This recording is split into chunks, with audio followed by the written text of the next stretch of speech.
जो प्रकार आहे त्याचा आणि उद्योग क्षेत्राचा मला असं वाटतं की काही संबंध नाही.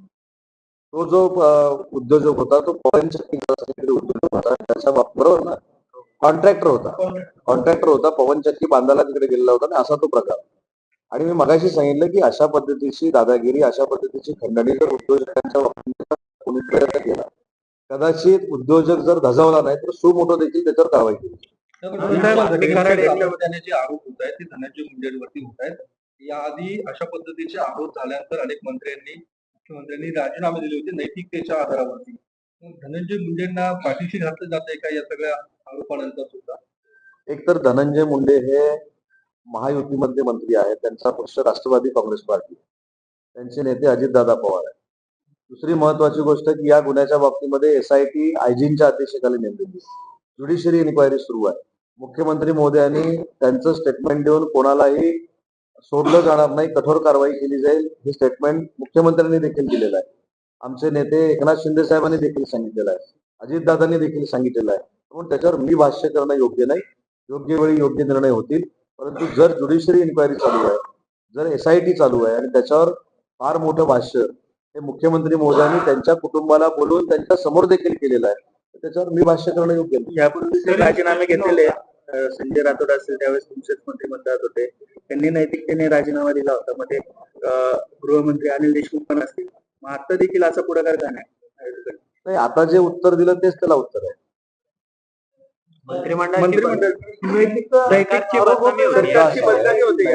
नैतिकतेचा आरोप करणारे जे आहेत, म्हणजे मी आपल्या पत्रकार परिषदेवर बोलत नाही ना, परत त्याचा गैरसमज व्हायचा. जे विरोधक नैतिकतेचे आवाडून आरोप करतायत त्यांनी देखील आत्मचिंतन केलं पाहिजे. माझं म्हणणं याच्यामध्ये जो कोण मास्टर माइंड असेल, जो कोण गुन्हेगार असेल, त्याच्यावर चौकशी अंती कडक कारवाई केली जाईल ही भूमिका मुख्यमंत्र्यांनी घेतलेली आहे. त्याच्या संदर्भात अटकेत देखील काही लोक आहेत जे अटक होणार नव्हते, ते देखील अटक झालेले आहेत. त्यामुळे चौकशीला वेळ दिला पाहिजे, खरं जे काय असेल ते बाहेर यायला वेळ दिला पाहिजे, मग मत बनवलं पाहिजे. विरोधी पक्षातील सत्ताधारी या संदर्भातली मागणी करतात. विरोधी पक्ष जरी या संदर्भातला आव्हान असतील, सत्ताधारी आमदार सुरेश धस किंवा धनंजय मुंडेंचा राजीनामा मागतात. नाही, मी त्याच्यावरच सांगितलं की ह्याच्यावर निर्णय घेणारे आमचे नेते सक्षम आहेत. मुद्दा असा राहतो की जो प्रसंग घडलेला आहे त्या प्रसंगाचं समर्थन कोणीच केलेलं नाही. मी स्वतः माननीय एकनाथ शिंदे साहेबांच्या वतीनं त्या कुटुंबाची भेट देखील घेतलेली आहे. बाकी सगळी प्रोसिजर सुरू असताना त्यांच्या अडीअडचणीवर मात करण्याची भूमिका शिवसेना पक्ष म्हणून आम्ही घेतली आहे. त्याच्यामुळे त्या कुटुंबाला न्याय मिळावा ही शिवसेना म्हणून शिंदे साहेबांची देखील भूमिका आहे. परंतु या सगळ्या प्रोसेसमध्ये ज्युडिशरी इन्क्वायरी सुरू आहे, पोलिसांचा तपास सुरू आहे, मुख्यमंत्री महोदयांनी स्वतः त्याच्यावर स्टेटमेंट दिलेली आहे. त्याच्यामुळे जे काही निर्णय घ्यायचे ते नेते मंडळी घेतील.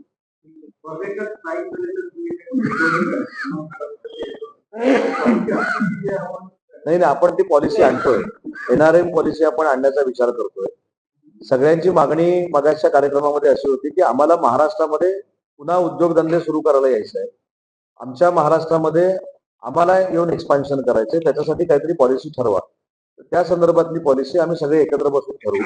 पण त्याचं तुम्हाला सुरुवात सांगतो की याच लोकांनी इथल्या स्टार्टअपला 28 कोटी रुपयाची मदत केली. 28 कोटी रुपयाची कदाचित आपल्याला कमी वाटत असेल, पण ती परदेशातनं आलेली मदत आहे आणि त्याच पद्धतीनं ते 1000 कोटीपर्यंत जाऊ शकतात, 2000 कोटीपर्यंत जाऊ शकतात, असं त्यांचं मत असल्यामुळे ही जर पॉलिसी केली, NRM पॉलिसी जर आपण केली तर त्याच्यामध्ये त्यांना चांगला फायदा होईल आणि बेरोजगारी देखील दूर व्हायला त्याची मदत होईल असं त्यांचं म्हणणं असल्यामुळे ती पॉलिसी आपण आणणार. ठाकरेंनी महिन्याभरात 3 वेळा मुख्यमंत्र्यांची भेट घेतली म्हणून ही पॉलिसी देखील आणतोय आपण. AI पॉलिसी देखील आणली. आजपर्यंत देशाच्या कुठच्याही राज्यामध्ये उद्योग क्षेत्रामध्ये AI पॉलिसी आलेली नाही.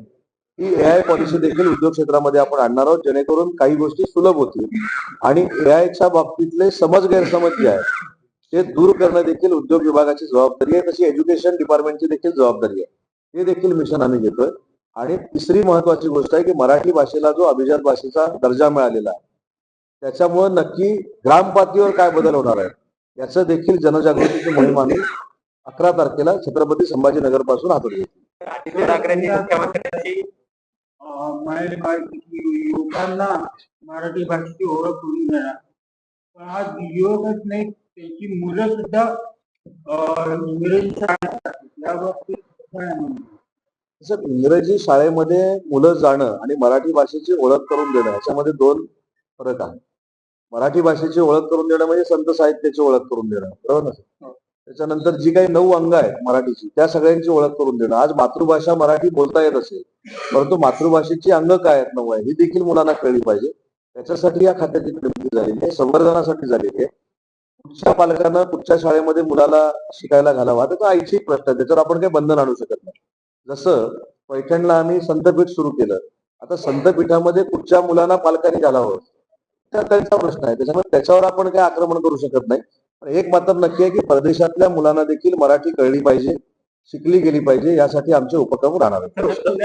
आदित्य ठाकरेंनी 3 वेळा मुख्यमंत्र्यांची भेट घेतली मंत्रालयामध्ये. विविध कारणांसाठी ही भेट घेतलेली आहे. केमिस्ट्री कसं याआधी त्यांनी मुख्यमंत्र्यांची कधी भेट घेतली नाही. म्हणजे एकनाथ शिंदे मला काही गोष्टींचं आकलन एवढ्यासाठी होत नाही. ज्या लोकांनी तू राहशील नाही तर मी राहीन अशा भाषा केल्या होत्या, ज्या लोकांनी आमचं सरकार आल्यानंतर तुम्हाला बर्फावर ती लोक जर मुख्यमंत्र्यांना जाऊन भेटत असतील तर कदाचित त्यांना असुरक्षितता फील होत असेल म्हणून भेटत असतील, मला माहित नाही. परंतु बघा ना किती प्रकार विचित्र आहे, कदाचित जगात पहिल्यांदा घडला असेल.